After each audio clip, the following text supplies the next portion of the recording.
안녕하십니까. 전북대학교 양재시스템공학과 문세현입니다. 오늘은 플라즈마의 광학적 진단 세 번째인 레이저를 이용한 플라즈마 진단에 대해서 학습하도록 하겠습니다. 이번 강의 플라즈마의 광학적 진단을 위한 레이저 진단의 경우는 여기 보시는 레이저 에이디드 다이그노스틱 오브 플라즈마 캐시스라는 책을 참고하시면 많은 도움이 될 것 같습니다.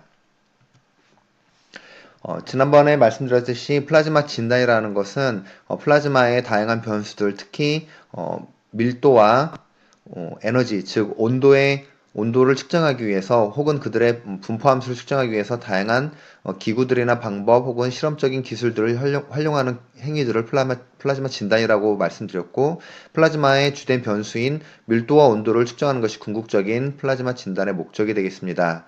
플라즈마는 물리적 특성과 화학적 특성이 함께 존재하기 때문에 어느 특정 응용 목적에 맞는 플라즈마를 발생 혹은 제어하기 위해서는 플라즈마에 대한 정확한 진단이 필요합니다. 플라즈마는 다양한 분류 방법에 따라 나눌 수 있는데, 특히 정기적 진단과 광학적 진단으로 구분이 가능하며, 오늘은 플라즈마의 그 광학적 진단의 세 번째 강의를 진행하도록 하겠습니다.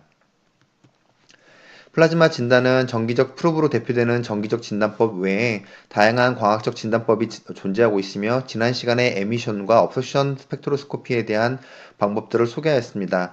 이번에는 이 중에서도 기존의 에미션이나 업소션 같은 경우에는 우리가 플라즈마로 얻는 정보가 라인 오브 사이트를 인티그레이트한 값이기 때문에 로컬한 정보를 얻기가 어렵습니다. 그러나 레이저를 이용하게 되면 로컬한 정보를 얻을 수 있기 때문에 레이저 플라즈마 진단법이 많이 각광을 받고 있습니다.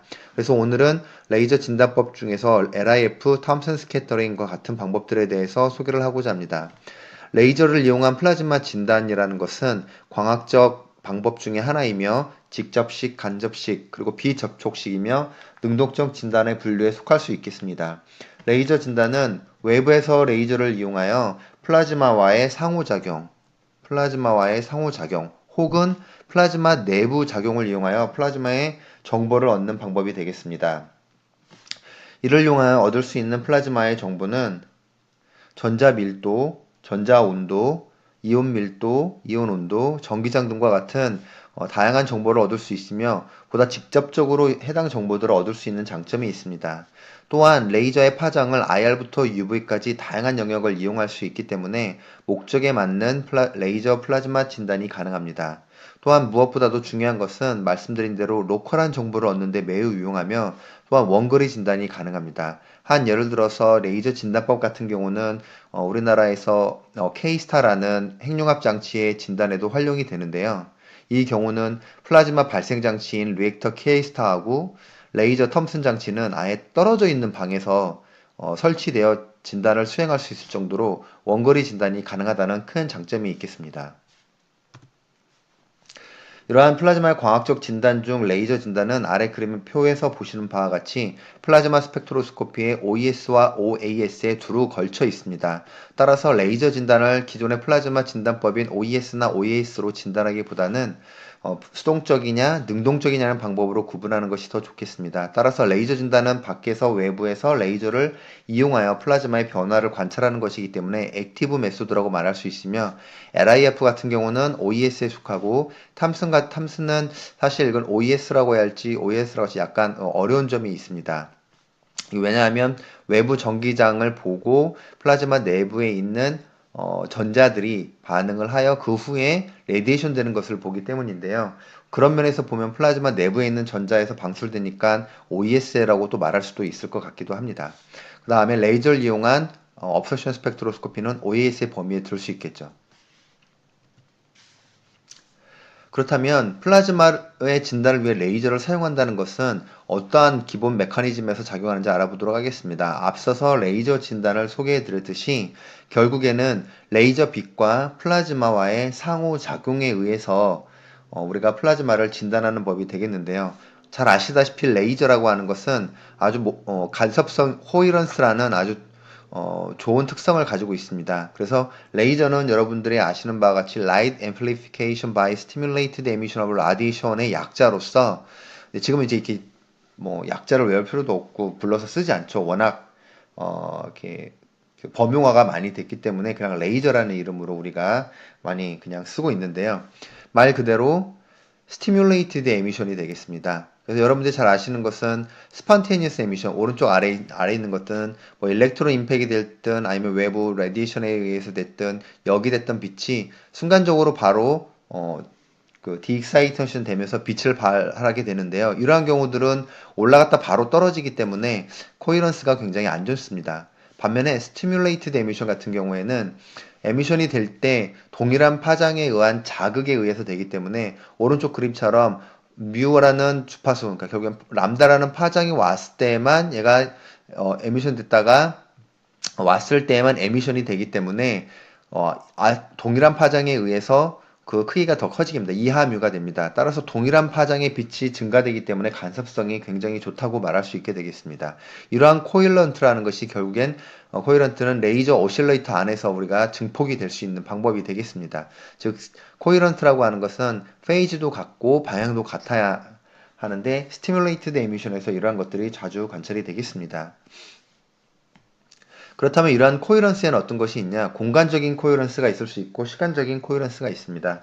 그래서 시간적으로 살펴보게 되면 이러한 코헤런스 덕분에 모노크로메시티, 즉 단색성을 우리가 얻을 수 있고 인터피어런스, 이로 인해 간섭을 우리가 관찰할 수가 있습니다.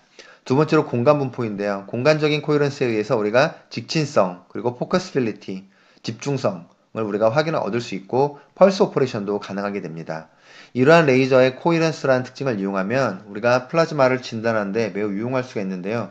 그 중에서도 아래에 보시는 것처럼 높은 분해능과 정확도가 가능하고 이를 이용해서 높은 시간 및 높은 공간 분해능을 얻을 수가 있습니다. 이런 공간 분해능을 활용하면 공간 분포 이미지까지 획득할 수 있고 또한 앞서 말씀드린 대로 빛을 이용하는 거기 때문에 플라즈마로부터 멀리 떨어져서 플라즈마 자체를 섭동하지 않고 삽입하지 않는 비접촉식이 가능하며 원거리 진단, 이론상으로는 100km까지 가능한 원거리 진단이 가능하다고 볼 수 있겠습니다. 그래서 결국엔 우리가 플라즈마 레이저를 이용한 플라즈마 진단, 그걸 이제 레이저 에이디드 플라즈마 다이그노스틱, 그래서 어떤 분들은 LAPD라는 말을 쓰기도 합니다. 이건 이제 로스앤젤레스 폴리스 디파트먼트가 될 텐데요. 그래서 레이저 에이디드 플라즈마 다이그노스틱을 이제 귀찮으니까 LAPD라고도 이름이 멋있으니까 부르기도 하는데 어쨌든 이런 레이저를 이용한 플라즈마 진단의 핵심은 외부에서 레이저를 쏴서 플라즈마에 쐈을 때 플라즈마가 이 레이저 빛을 보고 반응하는 것을 살피는 것이 되겠죠. 이 정보를 우리가 분석하는 것이 플라즈마 진단이 되겠는데요. 그러면 어떤 반응이 있을 수 있냐? 첫 번째, 레이저 자체, 쏜 레이저 자체에 변화가 있을 수 있겠고요. 두 번째는 레이저로 인해서 플라즈마 안에 있는 새로운 파티클이 생긴다든지 히팅이 된다든지 아니면 사운드가 나온다든지와 같은 플라즈마 내부에서의 어떤 변화, 두 가지를 관찰할 수 있겠죠. 자, 그래서 그러면 어떠한 것들이 있는지 한번 살펴보도록 하겠습니다. 결국엔 레이저라는 것은 전자기파, 빛이기 때문에 빛과 관련된 많은 반응들을 우리가 생각할 수가 있습니다. 그래서 보통 레이저가 수 나노에서 수 밀리미터의 파장을 갖고 오게 되면 플라즈마와 반응을 했을 때 그냥 투과되는 게 있겠죠. 그래서 트랜스미션이 있을 것이고 물론 그 안에 업섭션도 트랜스미션이 있다는 얘기는 업섭션이 있을 수 있다는 얘기가 되겠습니다. 그리고 두 번째는 리프렉션이 있을 수 있겠죠. 굴절. 세 번째는 스캐터링이 있습니다. 그리고 되돌아가는 리플렉션이 있습니다. 크게 레이저와 플라즈마와의 상호 인터랙션은 이렇게 네 가지로 볼 수 있는데요. 이러한 것들은 플라즈마에서 진단법으로 활용될 수가 있는데 트랜스미션, 아까 말씀드린 업섭션이 이제 포함되는 트랜스미션 같은 경우에는 LAS, 레이저 업소션 스펙트로스코피나 인터페로메트리를 이용하여 플라즈마 정보를 확인할 수 있으며 리프렉션 같은 경우는 굴절이잖아요. 플라즈마의 굴절률에 따른 그러니까 밀도 차에 의해서 레이저가 굽는 것인데 슐리런 메서드라고 해서 플라즈마의 이미지와 밀도에 의한 이미지화를 할 수가 있습니다. 그리고 스캐터링 같은 경우에는 플라즈마 내부에 있는 그 일렉트릭 다이폴과의 반응에 의한 것이기 때문에 LIF나 탐슨 스캐터링을 활용하여 플라즈마 정보를 확인할 수 있습니다. 반대로 리플렉션 같은 경우는 리플렉션 되는 정도를 파장을 우리가 확인하여서 컷오프 컷오프 프리퀀시, 그러니까 컷오프 웨이브랭스를 찾게 되면 플라즈마의 밀도를 진단할 수 있는 컷오프 덴시티 메소드로 활용할 수가 있겠습니다. 즉 레이저 플라즈마 인터랙션은 크게 리플렉션, 트랜스미션, 리프렉션, 스캐터링, 뭐 우리말로 굳이 번역하자면 반사, 투과 혹은 이제 흡수랑 같이 연결되는 거죠. 굴절하고 산란 이란 말로 번역을 할 수 있겠습니다. 그래서 각각의 현상들은 플라즈마 변수 및 입사되는 레이저의 특성, 즉 파장, 펄스 길이, 세기 등에 의존하게 되고요. 이러한 레이저 활용 진단을 통해서 플라즈마와 반응하는 레이저 방사의 변화를 정량하여 플라즈마를 진단할 수 있게 되겠습니다. 이런 플라즈마 진단은 일반 기체 레이저 상호작용과 플라즈마 레이저 작용과의 비슷한데 가장 큰 차이는 우리가 꾸준히 기차와의 차별점으로 플라즈마를 구분하는 방법 중에 하나인 전하, 즉 전자나 이온과 레이저와의 상호 관계가 큰 차이점이 될 수 있겠습니다. 그러면 먼저 레이저 스캐터링에 대해서 알아보도록 하겠습니다. 플라즈마를 진단하기 위해서 레이저를 이용한 스캐터링 방법들이 적용이 되긴 하는데요. 그럼 스캐터링이라는 게 무엇이냐를 먼저 살펴보면 결국엔 스캐터링이라고 하는 산란이라는 것은 빛이나 입자 등이 어떤 매질을 통과할 때 국소적인 매질의 불균일성에 의해서 반듯한 경로로부터 벗어난 현상을 일반적인 스캐터링이라고 얘기를 하는데요. 특히 이 레이저의 스캐터링 같은 경우에는 플라즈마 내부에 있는 입자들 혹은 그 입자들의 국소적인 불균일성에 의해서 이제 사실은 이제 오른쪽 아래에 있지만 어떤 매질하고의 산라이냐에 좀 다르긴 합니다만 그래서 그 경로가 벗어나는 현상을 얘기하게 되는데요. 그래서 그 정도는 산란되는 정도는 우리가 이제 I0라는 빛이 람다로 들어왔을 때 스캐터되는 빛을 IS라고 하고 이때 파장과 스캐터되는 각 세타에 대한 정보가 필요합니다. 그래서 만약에 우리가 이 식을 단순화하기 위해서 만약에 파티클 하나에 의해서 스캐터링이 된다라고 하면 들어온 빛에 스캐터되는 양은 들어오는 빛에 그리고 스캐터링의 물질의 밀도와 볼륨당 밀도, 즉 density of scattering species in volume V, 즉 볼륨 V 안에 들어있는 스캐터링 매질의 밀도에 비례하게 됩니다. 그리고 이때 그 매질마다 얼마나 스캐터를 할 거냐 하는 비율이 있겠죠. 그래서 그 비율을 우리가 스캐터링 크로스 섹션이라고 해서 시그마라고 놓으면 아래식처럼 우리가 만들 수 있게 됩니다. 즉, 이 레이저의 파장과 스캐터되는 물질, 그러니까는 시그마, n 시그마가 될 수 있겠죠. 스캐터링 시키는 물질의 종류, 스캐터러라고 얘기하는데요. 그리고 플라즈마의 특성에 따라서 달라질 수 있겠습니다. 그런데 일반적으로 산란하는 매질에 따라서 다양하게 분류할 수가 있는데요. 그래서 우리가 톰슨 스캐터링이라고 얘기하는 것은 산란 대상이 전하인 경우입니다. 그리고 미 스캐터링 혹은 레일라이 스캐터링이라고 하는 것은 중성 매질이 스캐터러가 되고 이때 탄성 산란을 하는 경우입니다. 그리고 라만 스캐터링이라고 하는 것은 중성 매질인데 비탄성 산란인 경우에 포함되고요. 그 다음에 레조넌트 업섭션이라는 것은 에너지 준위에서의 공진과 관련된 거고 포토 이오니제이션이라는 것은 레이저의 파장이 특히 짧을 때 일어나는 이온화 과정을 의미합니다. 이런 것들이 전부 산란의 범위에 들어갈 수 있는 게 되겠습니다. 그러면 먼저 톰슨 스캐터링에 대해서 알아보도록 하겠습니다. 톰슨 스캐터링이라는 것은 외부 전자기파, 여기서 이제 레이저가 될 수 있겠죠. 외부 전자기파에 의한 전하의 가속 및 이를 통한 방사 레디에이션을 의미하는 것입니다. 즉, 플라즈마 내에 있는 전하의 입자의 속도가 전자기파의 속도보다 매우 느리다면 전하에 의한 방사가 일어나게 되는데요. 이를 톰슨 스캐터링이라고 합니다. 그런데 보통 전하의 입자 속도가 전자기파의 속도보다 매우 느린 경우에 톰슨 스캐터링이라고 말씀드렸고, 그리고 보통 이때 이온에 의한 가속은 무시되고 대부분 플라즈마 내에 있는 전자에 의한 산란이 이 톰슨 스캐터링의 대부분을 차지하게 됩니다.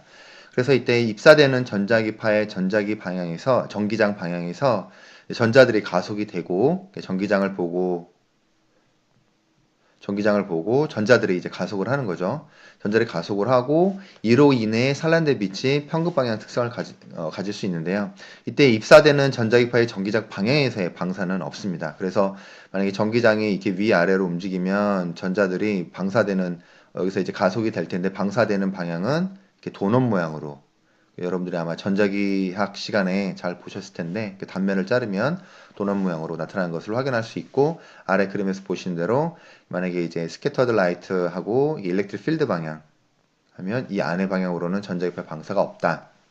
그래서 얘가 얼마나 산란이 되는가를 나타내는 디퍼런셜 크로스 섹션을 보면 이게 시그마로 표시가 되고 이 각도의 제곱의 함수로 표시가 되고요. 그래서 이거를 이용해서 토탈 톰슨 스캐터링 크로스 섹션을 구할 수가 있게 됩니다.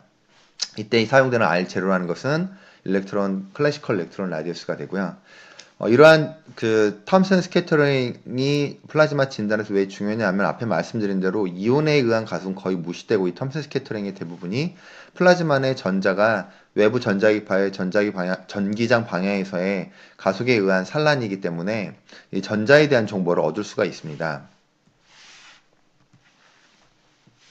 다음으로는 중성 입자에 대한 탄성 산란을 보겠는데요. 앞에서 스캐터링 중에 금방 말씀드린 탐선 스캐터링은 전하에 의한 산란, 즉 특히 그 중에서 전자에 의한 산란인데 중성 입자들에 의한 산란도 있을 수 있습니다. 그래서 여러분들이 봄볕에 그 창문에 비친 봄볕에 그 먼지들이 많이 보일 수 있잖아요. 그런 것들도 산란의 일종이 될 수 있고, 그다음에 가을 그 낮이나 새벽이나 저녁에 뭐 노을이나 이런 것들도 다 산란의 종류가 되는데 이러한 것들은 대부분 중성 입자들에 의한 탄성 산란이 되겠습니다. 그 중에서도 이 탄성 산란 중에서도 입사되는 파장과 산란되는 파장이 산란되는 파장이 같은데 입사되는 그 빛의 파장의 크기와 우리가 산란을 시키는 파티클의 사이즈가 거의 비슷하거나 그거보다 약간 큰 경우를 우리가 특별히 미 스캐터링이라고 얘기를 하는데요. 이 경우에는 그러니까 어떤 것들이 있을 수 있냐면 우리가 이제 빛에서 햇빛에 있는 가시광 영역이 한 1마이크로 정도, 언더 1마이크로잖아요. 700나노, 800나노니까 언더 1마이크로인데 이 수준보다 크거나 이거보다 작은 경우, 그러니까 수십 마이크로 정도, 수십 마이크로이거나 마이크로미터 사이즈인 중성 입자들 그런 것들이 대부분 이제 뭐 먼지나 스모크나 뭐 이런 거 연기나 이런 것들이 되겠죠. 그래서 이러한 것들이 그 햇빛에 산란되는 것들을 우리가 자주 반짝반짝 빛나잖아요. 그건 햇빛을 이 입자들이 산란시킨 건데 그건 이제 미 스캐터링에 의한 효과가 라고 말할 수 있겠고 말씀드린 미 스캐터링은 탄성 산란이기 때문에 입사되는 파장과 산란되는 파장이 같고 대부분 작은 입자들의 경우에는 앞뒤 방향 산란, 그러니까는 거의 이렇게 모든 방향으로 이렇게 산란이 이루어지는 반면에 입자가 커지면 튕겨와서 대부분 앞쪽 산란이 대부분 이루어지고 있습니다. 그래서 아래 그리면 산란되는 각에 대한 분포를 보면 각이 작으면 산란되는 각도가 이렇게 전체적으로 다 퍼져 있는 반면에 이게 크게 되면은 산란이 대부분 앞쪽에서만 일어나는 효과를 볼 수가 있습니다. 빛이 이렇게 들어올 때. 다음으로는 레일라이 스캐터링이 있을 수 있는데요. 레일라이 스캐터링은 이 미 스캐터링하고 비슷한데 다만 이제 사이즈 관계식에서 이번엔 파장이 훨씬 큰 거죠. 입자들보다. 그러니까 거꾸로 얘기하면은 파장에 대해서 입자 사이즈가 큰 게 있고 입자 사이즈가 작은 게 있는데 입자 사이즈가 큰 경우에는 우리가 미 스캐터링으로 얘기를 할 수 있고 입자 사이즈가 작은 경우에는 레일라이 스캐터링으로 얘기할 수가 있습니다. 그래서 대표적으로 우리가 레일라이 스캐터링으로 볼 수 있는 건 앞에 있는 낮에는 하늘이 파랗게 보이고 우리가 이제 저녁에 해가 질녘에는 오렌지색이나 빨갛게 노을이 보이는 이유들을 해서 우리가 많이 이제 이야기를 들어봤을 건데요. 그러나 이제 입사된 빛이 유도된 전기 쌍극자에 의한 산란인 경우가 대부분인데 이 경우에는 상대적으로 크기가 작은 기체 분자, 원자 또는 무질서하게 퍼진 입자들에 의한 산란입니다. 이때는 앞에 말씀드린 파장보다 사이즈가 작은 경우들이겠죠. 그래서 이때 레일라이 스캐터링을 조사해 보면 그 스캐터링 되는 정도가 파장의 4승분의 1입니다. 이 얘기는 파장이 짧으면 짧을수록 스캐터가 훨씬 잘 된다는 얘기겠죠. 스캐터링이 훨씬 잘 일어난다는 얘기가 되겠죠. 그죠? 그래서 그 대기 중에서 분자나 물 분자 등에 의한 산란이 이루어지기 때문에 우리가 낮에는 보면 하늘이 파랗게 보이는 이유는 우리가 이제 가시관 요인이 파장이 짧은 게 뭐죠? 파란색으로 갈수록 파장이 짧잖아요. 이게 산란이 잘 이루어지기 때문에 산란된 빛을 우리가 보니까 낮에는 파란색으로 보이고, 똑같은 하늘인데 이제 저녁이 되면 잘 아시는 대로 우리가 이제 이런 거 여러분들 뭐 대학원 면접이나 어디 뭐 이런 퀴즈 같은 거나 입사 면접할 때 종종 물어보는 질문 중에 하나인데, 왜 낮에는 하늘이 파랗고 저녁에 노을에는 이렇게 빨간 노을이 되냐? 그러면 이제 우리 고도하고도 관련이 있죠. 태양이 이제 낮에는 이렇게 하늘에 있어서 오면서 파란 빛을 다 주로 산란을 하니까 우리가 눈으로 보기에 파랗게 보이는데, 이제 저녁이 되면 이 가시 길이가 길어지는 거죠. 이 공간을 하늘을 통과하는 길이가 낮에는 이만큼만 통과하면 됐는데, 그래서 오다가 파란색은 다 산란되고 이제 남은 빨간색을 보게 되니까 우리가 저녁에는 오렌지색으로 보인다, 이렇게 얘기를 많이 하죠. 그래서 쇼러 웨이브 랭스에서 앞에 그러니까 레일라이 스케이터, 만약에 혹시 이런 뭐 대학원 입시나 회사 입사 문제 이런 질문 받았다, 그러면 제일 좋은 건 그것은 레일라이 스캐터링에 의한 건데, 레일라이 스캐터링이란 건 입사되는 빛이 그 산란하는 입자의 그 다이아미터보다 큰 경우에 일어나고, 그때 이 산란되는 정도는 파장의 4승분의 반비례합니다. 그래서 낮에는 파란색이 주로, 파장이 짧은 파란색이 다 산란이 돼서 산란이 되기 때문에 파랗게 보이고, 저녁에는 가시 길이가 길어지면서, 그러니까 태양이 통과하는 그 하늘의 그 대기의 길이가 길어지면서 파란색은 다 산란돼 버리고, 그죠? 그러면 이제 우리가 저녁일 때 낮인 사람이 볼 때는 파란색이 되는 거죠. 이때 이 사람은 다 파란색을 봤으니까. 그리고 우리는 남은 빨간색을 보게 된다. 뭐 이런 식으로 얘기를 하시면 100점이 되겠습니다. 자, 그래서 아래 이 식대로 4승분의 1로 급격히 산란되는 퍼센티지가 작아지는 것으로 확인할 수 있고요. 다음은 이제 라만 스캐터링인데, 이건 비탄성 충돌 중에 하나입니다. 그래서 여러분들이 아마 물성 분석을 하시는 분들은 라만 스펙트로스코피라고 하는 것들을 좀 들어봤을 텐데요. 이 원리를 이용한 겁니다. 모든 물질들이 갖는 안에 이 외부 전자기파에 의해서 비탄성 충돌과 관련되어 있는 건데요. 그래서 입사되는 빛의 파장과 산란되는 파장에 따라서 조금 다른데, 그래서 하나는 스토크 라만 스캐터링이 있고 하나는 안티 스톡이 있습니다. 그래서 우리가 레일라이는 아까 얘기했던 대로 레일라이도 그렇고 탄성 충돌이니까 미도 그렇고 입사되는 빛의 파장과 나가는 빛의 파장이 모두 같았단 말이에요. 그런데 스토크나 안티스토크는 비탄성 충돌로서 에너지를 어딘가로 소모해야겠죠. 그래서 보통 보신 대로 장파장, 그러니까 입사되는 빛이 입사되는 빛이 로어 에너지, 그러니까 흡수되는 에너지보다 에너지가 더 작은 경우죠. 스토크인 경우에는. 그리고 흡수되는 에너지보다 더 높은 에너지고.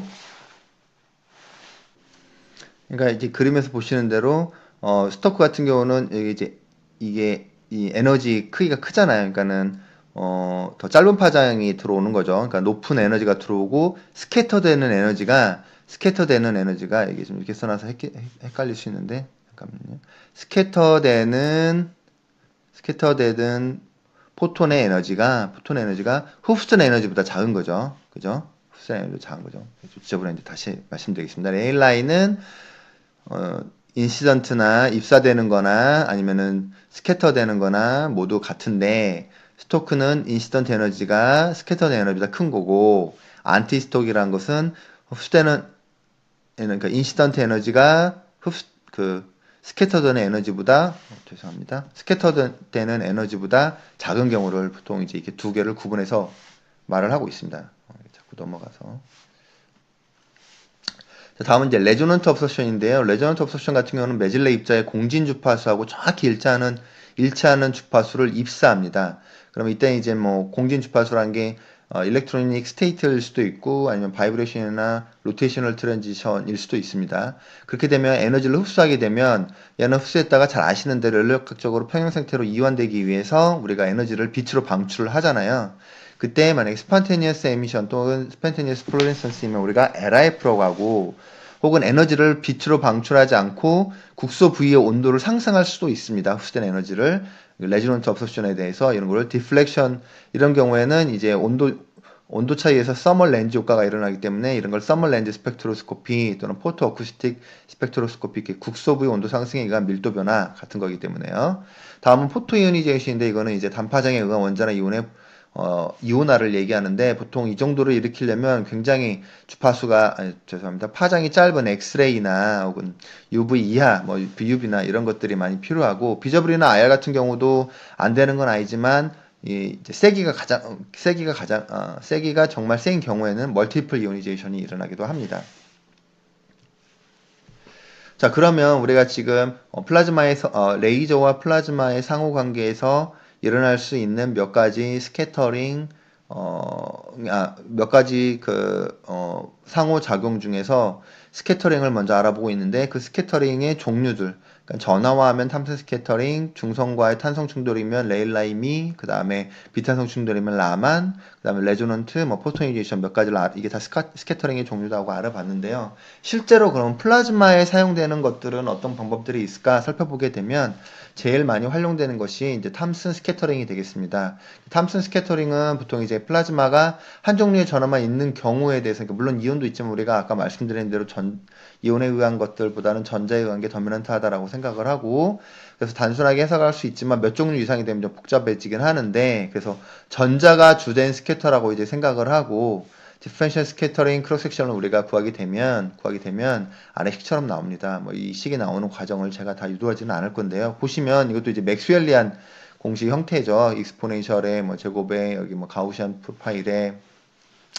그래서 우리가 이제 그러면 실험을 어떻게 할 거냐? 그러면 이제 그림으로 그리면 굉장히 간단하고 실제적으로 수행을 하기 위해서는 굉장히 복잡하고요. 그래서 예를 들어서 레이저를 안에서 씁니다. 플라즈마에 쏘게 되면 그럼 얘가 안에서 스캐터가 되겠죠. 그래서 이 전자기파의 전자기 방향, 전자기 앰플리튜드의 방향, 진동 방향이 에서는 스캐터가 안 되고 나머지는 다 스캐터가 되겠죠. 모든 방향에서 측정할 수 있는데 우리가 이제 특별히 보통 90도에서 이게 측정을 많이 합니다. 그래서 인시던트 레이저 빛에 대해서 90도가 되는 곳에서 스캐터링 신호를 보게 되는 건데요. 이때 그 스캐터드 라이트의 그 세기의 분포를 살펴보게 되면 그거는 인시던트 레이저의 앵귤러 프리퀀시하고 그 다음에 여기 잘못 나왔습니다. 스캐터드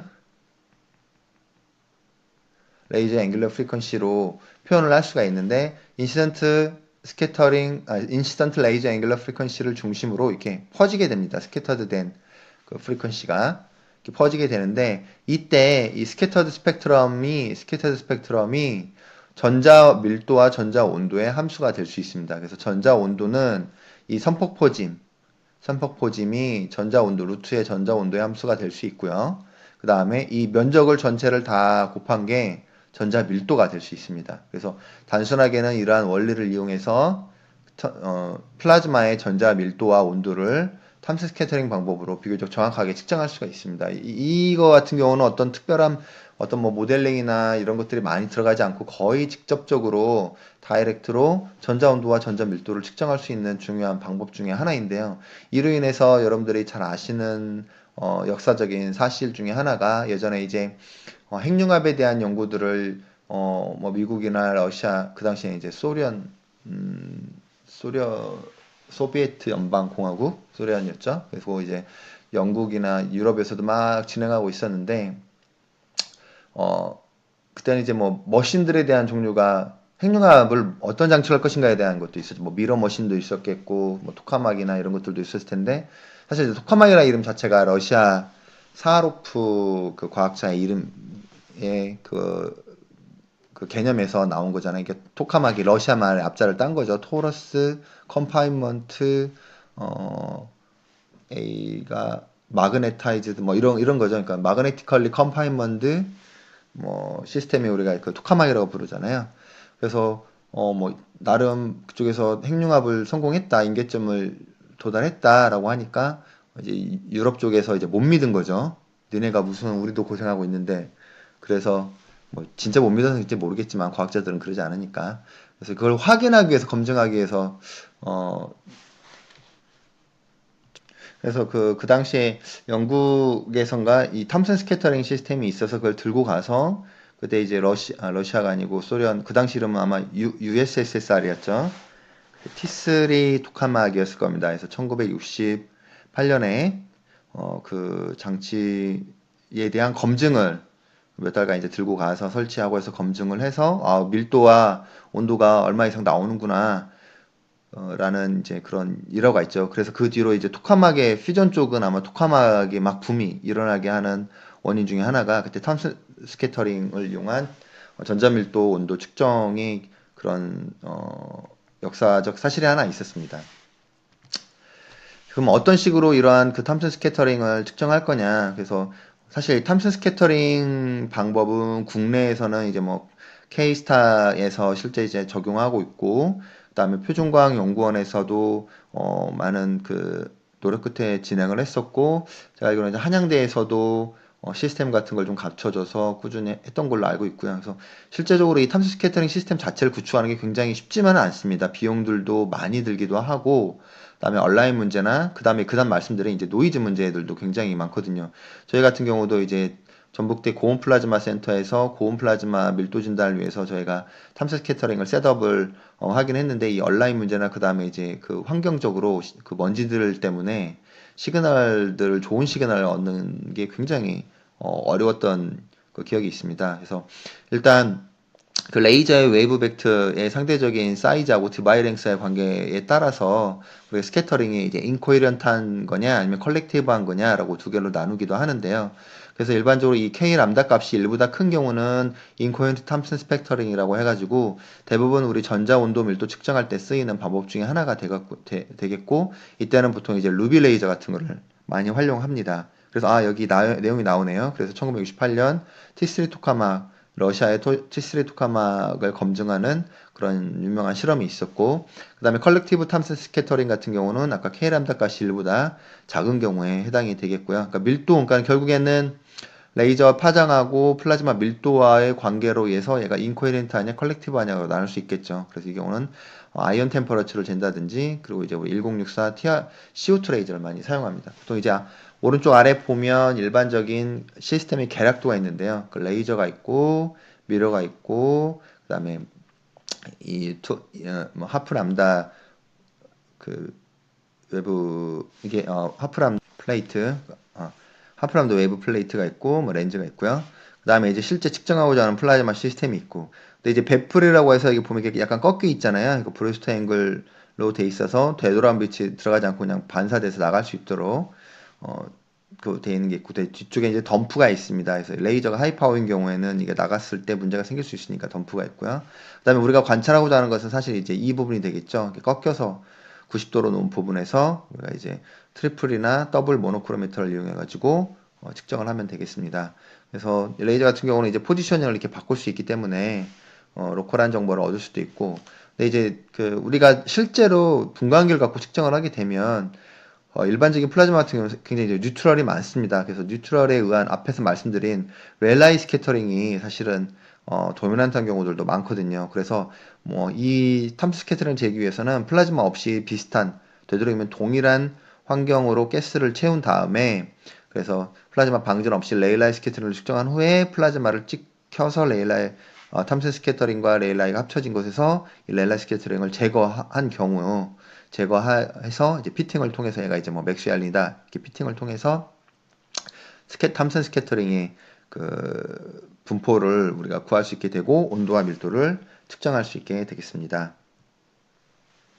두 번째로는 이제 그 LIF가 되겠는데요. LIF 같은 경우는 레저넌트 스캐터링의 한 종류인데 고준위로 여기된 원자나 분자에서 저준위로 전이돼서 빛이 방출을 합니다. 근데 이때 우리가 그 여기를 무얼로 시킬 거냐를 이제 레이저를 이용하겠다라는 게 이제 레이저입니다. LIF가 되겠습니다. 그래서 레이저 인디스트 플로레센스는 이제 방출이잖아요. 형광. 그래서 뭐 투레벨 케이스가 있고 멀티레벨 케이스가 있는데요. 투레벨 케이스 같은 경우는 그림에서처럼 그 입사되는 것과 반사되는 게 똑같은 파장. 그래서 same wavelength를 갖고 레이저 빛의 파장이나 그다음에 인듀스된 파장이나 같은 경우. 그래서 이 경우에는 뭐 스트레이 라이트 없이 잘 측정이 되긴 하는데 이런 케이스 실제적으로 우리 플라즈마에서 LIF 하는 경우는 이런 케이스보다는 이제 그 다음 설명드린 멀티레벨 케이스가 훨씬 좀 많은 경우가 있습니다. 이런 동일한 파장을 쓰는 경우보다. 그래서 멀티레벨 케이스 같은 경우에는 입사되는 레이저 빛 파장과 인듀스드에서 플로렌스가 일어나는 빛의 파장이 다른 거죠. 이렇게 다른 거죠. 그래서 이 경우에는 옵티컬 필터에 의해서 스트레이 라이트를 제거하고 이런데 시그널 인텐시티가 좀 작다는 단점이 있을 수 있고 그 다음에 이제 파티클 트랩이 좀 일어날 수도 있긴 하고요.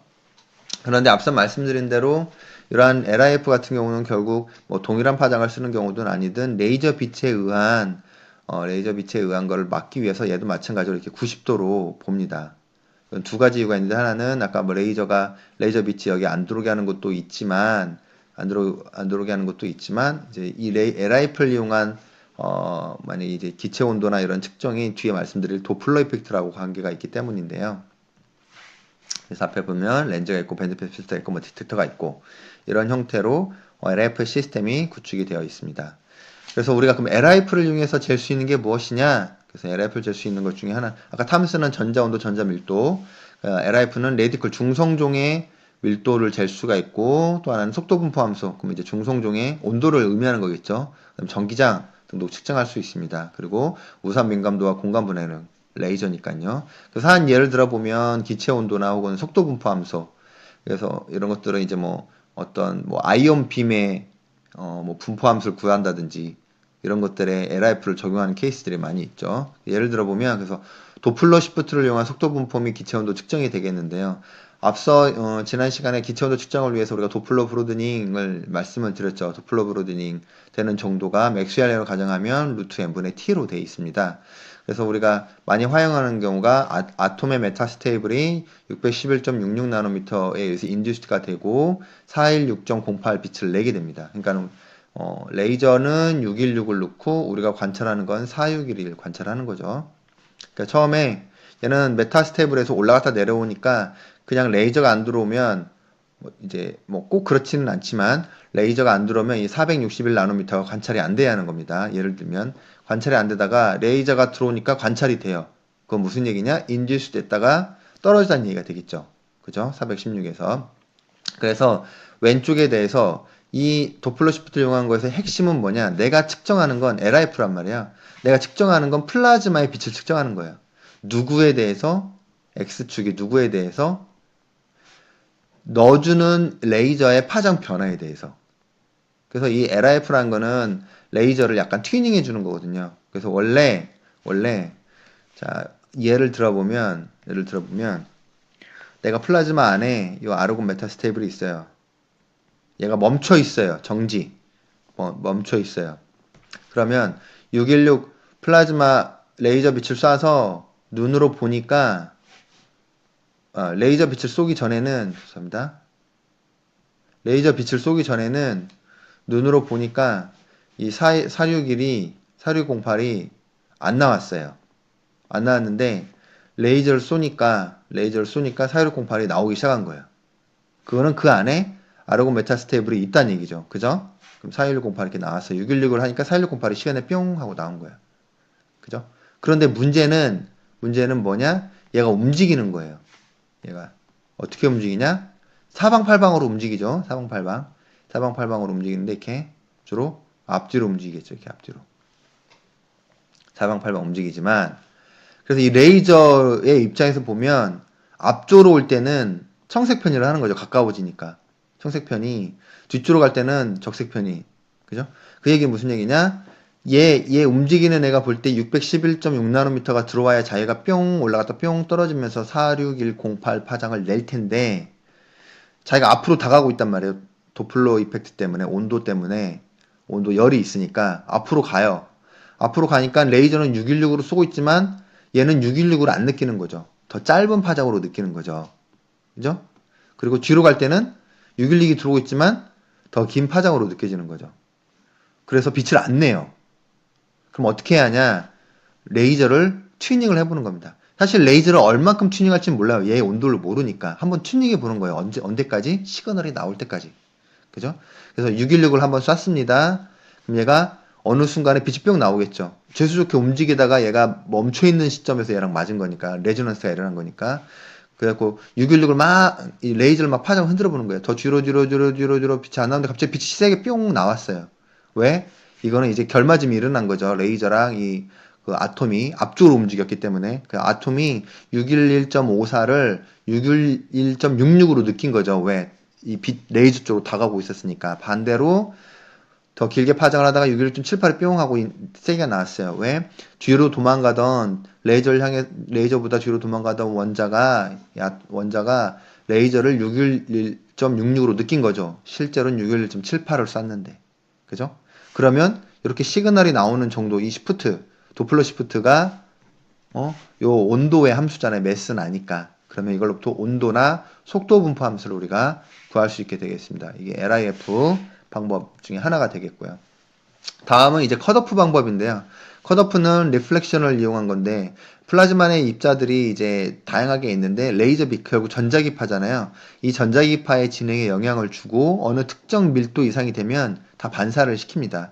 그래서 이 리플렉션이라는 것을 좁은 의미에서 보게 되면 레디에이션이 미러와 같은 매질에 닿았을 때 완벽히 되돌아가는 것을 리플렉션이라고 하는데 네, 이런 경우에는 가스에서는 일어나지가 않아요. 사실은 플라즈마에서는 이런 일들이 일어나요. 그래서 이걸 우리가 컷오프라고 얘기를 하는데 왜 플라즈마에서는 이게 가능하느냐?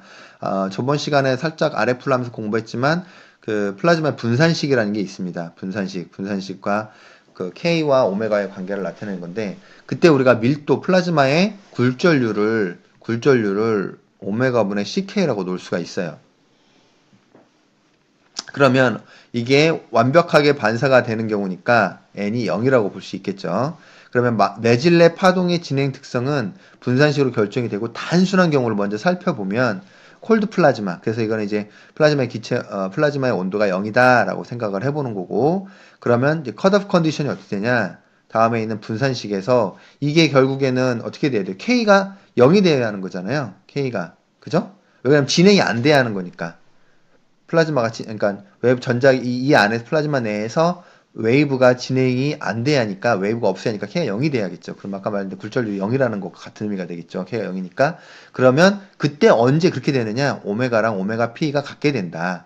그죠? 그럼 오메가 P라는 건 뭐냐? 오메가 P라는 건 740의 루트 이거 죄송합니다. 이거 제가 오메가 P라는 건 뭐냐? 9000 루트 N이 밀도의 함수예요, 밀도. 플라즈마 프리퀀시라는 건 밀도의 함수다라는 거죠. 그러면 우리가 이렇게 생각할 수 있겠죠. 플라즈마가 있고 여기에 레이저가 있어요. 이렇게 쏘면서 레이저 빛이 있고 이렇게 디텍터가 있어요. 빛을 쏴보는 거예요. 이렇게. 여기서 이제 또 뒤쪽에서 측정을 하는 거예요. 100%가 들어왔네. 그죠? 그럼 내가 바꿀 수 있는 건 뭘까요? 레이저의 오메가를 튜닝해 보는 거죠. 주파수를 튜닝해 보는 거죠. 쭉쭉쭉 하다가 어느 순간부터 뭔가 되돌아가기 시작을 해요. 그러면서 여기에는 빛이 하나도 안 들어오고 다 열로만 빛이 되돌아와요. 그 얘기는 이 플라즈마 밀도가 이제 거울처럼 얘 주파수 입장에서 봤을 땐 거울처럼 보이기 때문이죠. 이런 현상에 의해서. 그죠? 그래서 얘를 컷오프 된다. 레이저가 빛이 컷오프 된다. 오메가가 이렇게 더 이상 진행이 안 되는 프리퀀시를 우리가 이제 컷오프 프리퀀시라고 하고 컷오프 프리퀀시를 통해서 전자의 밀도 함수를 추정할 수가 있게 되겠습니다. 그래서 이거는 레이저를 이용해서도 할 수 있는데요. 그 주파수 플라즈마에 따라서 컷오프되는 프리퀀시를 대충 계산해 볼 수 있잖아요.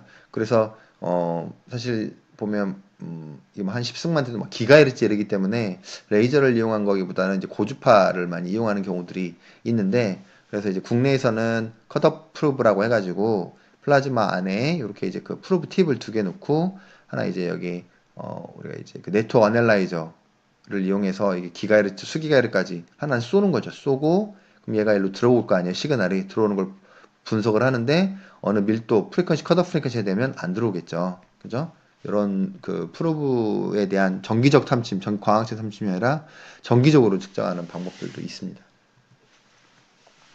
다음은 이제 트랜스미턴스를 이용한 건데요. 트랜스미턴스가 있다라는 얘기는 업소션이 있다는 얘기가 될 수 있습니다. 그래서 이거는 앞에서 그 지난 시간에 설명드린 업소션 스펙트로스코피랑 똑같은데 다만 이제 램프가 아니라 레이저를 이용할 뿐이다라고 생각을 하시면 되겠습니다. 그리고 이때에는 이제 레이저가 이제 튜닝이 어느 정도 가능을 해야겠죠. 그래서 흡수된 레이저의 세기가 플라즈마 내 해당 파장을 흡수하는 중성종의 밀도 관계가 있다. 비열 랑베르. 그래서 I가 I0고 익스포넨셜의 N 관계의 업서번스가 밀도와 크로스 섹션과 길이와 관계가 있다라는 거죠.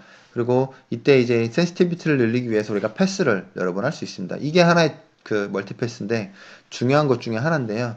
일반 UV 빛 램프나 이런 걸 이용해서는 사실 이렇게 멀티패스를 해서 그 업소션을 하기가 쉽지가 않아요. 왜냐면 얘가 이제 디렉셔널리티도 일반 램프 같은 경우는 디렉셔널리티도 떨어지기도 하고 막 퍼지잖아요.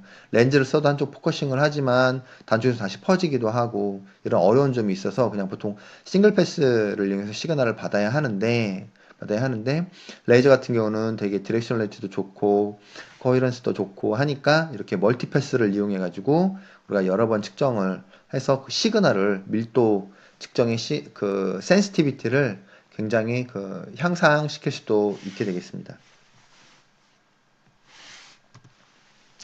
다음은 이제 그 위상차를 이용한 게 있는데요. 그 인터페로미터가 되겠죠. 사실은 이제 이런 마이켈슨 멀리 인터페로미터를 이용해서 여러분들 잘 아시는 대로 그 빛의 속도도 측정했던 옛날에 그 실험이 있고 에테르가 존재하지 않는다. 사실은 이제 에, 에테르라는 게 존재한다라고 해가지고 이 실험을 했는데 오히려 역으로 없다라는 것을 뭐 증명한 실험 중에 하나인데 인터페로미터라는 것은 결국에 위상차를 측정하는 거죠. 그래서 플라즈마를 중간에 놓고 그래서 이런 경우는 그 플라즈마 내에서 그 전자기파의 속력이 진공에서와 다르고 그 다른 이유가 뭐냐? 플라즈마의 밀도 차이에 의한 거다. 그러면 이렇게 인터페로미터 위상 차이를 보면 되겠구나 해서 나온 게 인터페로메트리라고 하는 방법이 되겠습니다. 그래서 이제 페이즈 디퍼런스가 두 개, 이렇게 빔 스플릿, 미러 지나간 게 있고, 이건 이제 레퍼런스가 되겠고, 플라즈마를 통과하고 미러 통과한 게 있겠죠. 그러면 이 둘 사이에 위상 차이가 있겠죠. 그 위상 차이를 통해서 밀도를 측정하는 방법이 되겠습니다. 그래서 이 길이라는 게, 상대적 길이라는 게 레프렉스 인덱스의 값으로 표현이 될 거고, 그러면 여기에 이제 안에 있는 식처럼 우리가 이제 밀도를 구할 수 있게 되겠습니다. 그리고 또 하나 이제 인터페로미터가 이제 두 가지 방법이 있는데 하나는 마우젠더가 있을 수 있고요. 그 다음에 마이켈슨 멀리 인터페로미터가 있을 수 있게요. 이때 사용되는 뭐 레이저들도 이 레이저들에 따라서 우리가 측정 가능한 밀도들을 좀 볼 수 있다는 거죠. 원 프린지 시프트에 대해서. 그래서 n 밀도 곱하기 길이로 살펴보면 대충 이런 수준의 우리가 가늠을 해보는 거죠. 이런 수준의 플라즈마 예를 들어서 플라즈마 길이가 뭐 몇 센치고 밀도가 한 뭐 10에 10승이겠다라고 하면 어디에 디텍터블한 그 조건이 들어가는지 대충은 생각을 하고 이 진단을 사용할 수 있겠죠. 다음은 이제 리프렉션, 굴절을 이용한 건데요. 사실 굴절을 이용해 가지고 직접적인 어떤 변수 값을 측정하기는 좀 쉽지는 않고요. 다만 이제 비주얼라이저 하는데 굉장히 좋은 특징이 있죠. 이거는 이제 감사성이 좋은 레이저나 최근에는 이제 LED 같은 것들도 많이 활용하긴 하는데 이거는 굴절률의 그레디언트에 의한 전자기파가 굴절되는 현상을 이용한 건데요. 그래서 슐리런 메소드라고 해가지고 그 어떤 매질에 이거는 꼭 플라즈마만 볼 필요는 없습니다. 그래서 사실 이 슐리런 메소드라는 것은 연소 쪽 하시는 분들이 굉장히 많이 활용을 했었고 일종의 아지랭이 같은 거라고 보시면 되겠어요. 그리고 연소 쪽에서 많이 활용을 했었고 플라즈마에서도 이제 밀도 차이에 의한 굴절률의 구배나 이제 보통은 이제 열 플라즈마나 대기압 플라즈마처럼 밀도 온도에 의한 밀도 변화할 수도 있고요. 실제 전자 밀도에 의한 밀도 변화할 수도 있고요. 그 저기 리프렉티브 인덱스에 변화할 수도 있고요. 두 가지가 가능합니다. 다만 이제 그 온도에 의한 리프렉티브 인덱스의 변화가 훨씬 크다는 차이가 있을 뿐이고요. 그래서 굴절률의 구배에 의한 빛이 휘는 현상을 얘기합니다. 그래서 이때 필요한 건 뭐 슬릿, 나이프 엣지 등이 있는데 이렇게 스크린이 있으면 여기 이제 카메라를 둬도 되고요. 라이트 있어요. 빛이 나가요. 그럼 컨케이브 미러를 통해서 여기는 이제 평행하게 만드는 거예요. 이렇게 평행하게. 그러면 아무것도 없을 때는 얘가 평행하게 와서 초점에 맞아서 이미지가 딱 생기는 거예요. 그죠? 그런데 여기 플라즈마가 하나 딱 있어요. 플라즈마가 딱 하나 있으면 얘에 의해서 이제 얘가 원래는 이렇게 와서 이미지를 딱 만들어 줘야 하는데 이미지를 못 만들어 주고 휘는 거죠. 이렇게 휘는 거죠. 초점이 안 맞는 거죠. 초점이 안 맞는 거죠. 나머지 애랑 초점이 안 맞는 거죠. 그 이쪽에다가 나이프 엣지를 둬서 하나를 가리는 거예요. 하나씩 가려보는 거예요. 이렇게 그 빛의 라인들을 가려보는 거예요. 가려보면 어둡고 밝은 패턴이 생기겠죠. 그죠? 어둡고 밝. 왜냐하면 얘 때문에 휘었으니까. 원래는 만약에 렌즈를 써서 얘가 요렇게 딱 오고 이렇게 딱 오고 딱 오고 그래서 이렇게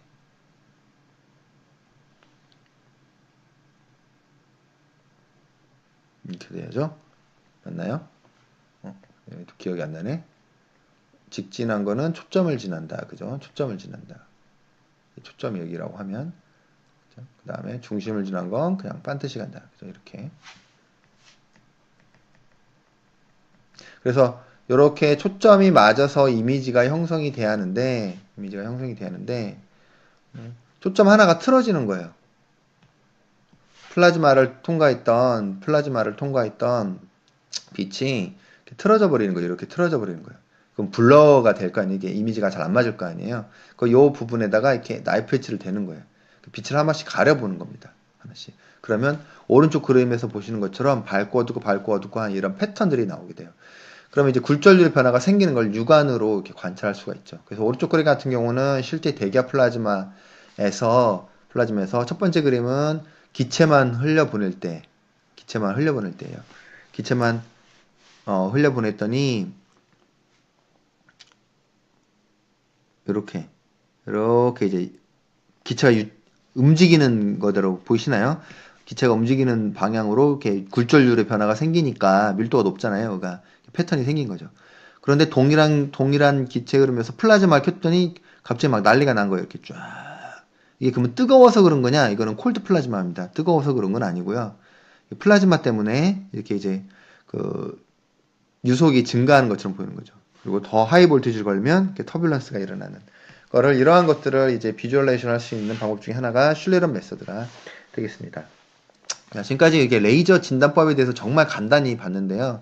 레이저 진단은 사실 탐슨 스캐터링 하나만 해도 뭐 1시간 이상에 대한 얘기를 할 수 있는 내용들이 있고 사실은 이제 제가 강의를 하지만 이런 실제적인 실험에 대한 노하우들은 제가 잘 모르기 때문에 오늘은 이번 시간에는 레이저를 이용한 플라즈마 진단의 기본적인 원리들과 종류들, 이론들에 대해서 한번 공부를 해봤습니다. 그래서 정리를 해보면 이제 결국에는 레이저가 중요하잖아요. 그래서 레이저를 이용한 플라즈마 진단이 결국엔 레이저 파장이 고정일 거냐 가변일 거냐라고 구분을 해서 또 구분을 해볼 수가 있는데요. 고정 파장을 쓰는 경우에는 레일라이 스캐터링, 미 스캐터링, 람마 스캐터링 해서 레일라이는 아까 뭐 분자밀도 온도 측정, 미 스캐터링은 뭐 미세 입자인도 크기, 라마는 분자밀도나 온도 측정이 가능하고 가변 파장을 쓰게 되면 우리가 이제 업소션 스펙트로스코피 아까 트랜스미션을 이용한 거니까 IR 파장을 이용해서 업소션 1064나 이런 것들 쓰죠. 그 다음에 뭐 캐비티 업소션 스펙트로스코피 분자 원자 밀도 LIF를 이용하면 죄송합니다. 원자 분자 밀도 측정 옵토갈바닉 원자 분자 밀도 뭐 이런 것들을 쓸 수 있겠죠. 뭐 탐슨 스캐터링 쓰면 또 이제 밀도 쓸 수 있고요. 그래서 지금 뭐 시중에서 구할 수 있는 레이저들에 대한 뭐 CO2 레이저 잘 알고 있는데 1064. 근데 CO2 레이저 쓰면 우리가 사실 512도 쓸 수 있어요. 이게 하프니까. 아니면 얘의 세컨 하모닉이든. 그다음에 엔디아그, 뭐 IRF 이거는 뭐 오히려 리소그래피 같은데 많이 활용이 되고 있는 것이 될 거고요. 아르곤 아이온들 이런 파장들, 크롬 아이온들, 크립톤 죄송합니다. 그래서 다만 이제 레이저 진단이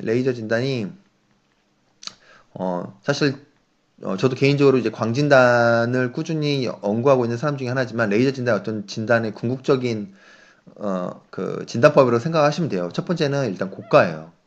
고가. 그래서 만약에 예를 들어서 탐슨 같은 경우를 좀 해보겠다.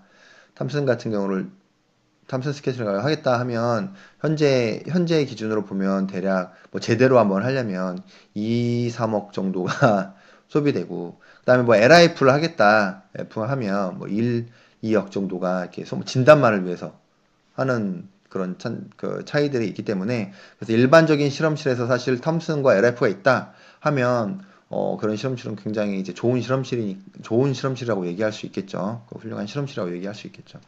그리고 이러한 레이저 진단이 중요한 것 중에 하나는 아까 말씀드린 대로 직접적으로 진단할 수도 있고 두 번째 비접촉이라는 거죠. 비접촉이라는 거죠. 그 다음에 원거리 똑같으면 이제 원거리가 가능하다는 거고 그 다음에 로컬한 정보를 얻을 수 있어요. 이게 굉장히 중요해요. 이게 막강한 툴이에요. 그래서 현재 우리나라 K스타와 같은 핵융합 장치 등에서는 이런 톰슨이나 이런 레이저 진단법들이 적극적으로 활용되고 있는 상황입니다. 자, 오늘은 그래서 플라즈마의 광학적 진단 세 번째인 마지막 시간으로 레이저 진단법에 대해서 강의를 하였습니다. 이상으로 마치도록 하겠습니다. 감사합니다.